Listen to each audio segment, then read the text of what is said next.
সাংবাদিক বন্ধুদের স্বাগত জানাই। পশ্চিম ত্রিপুরা লোকসভা আসনের নির্বাচন 19শে এপ্রিল প্রথম পর্যায়ে সারা দেশের নির্বাচনের সঙ্গে অনুষ্ঠিত হতে যাচ্ছে। ইন্ডিয়া ব্লকের ভারতীয় জাতীয় কংগ্রেসের মনোনীত প্রার্থী হিসাবে আশিস কুমার সাহা আমি নির্বাচনে প্রতিদ্বন্দ্বিতায় আছি। আজকে বিলোনিয়া আমাদের ইন্ডিয়া ব্লকের সমস্ত নেতৃবৃন্দদের সঙ্গে আমাদের নির্বাচনী প্রস্তুতি নিয়ে এক আলোচনা সভা, মূলত সাংগঠনিক সভা। আমরা এই সভা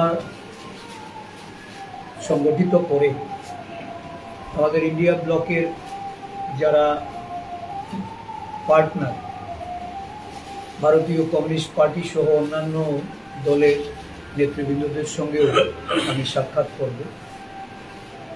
এই উপলক্ষেই বিলোনিয়ায় আসা। আগামী 27শে মার্চ পশ্চিম ত্রিপুরা জেলার প্রার্থী হিসাবে, এই পশ্চিম ত্রিপুরার লোকসভা আসনের প্রার্থী হিসাবে আমি মনোনয়নপত্র জমা দেব।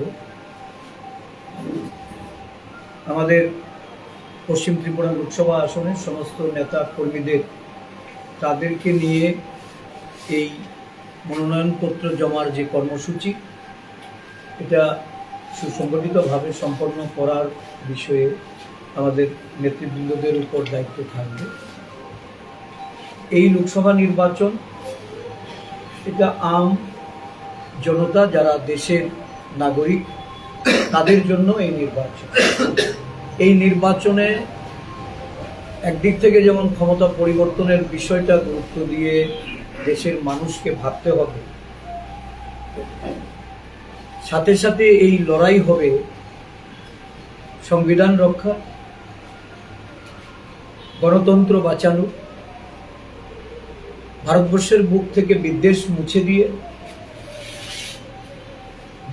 ধর্মনিরপেক্ষ রাষ্ট্র হিসাবে এই দেশ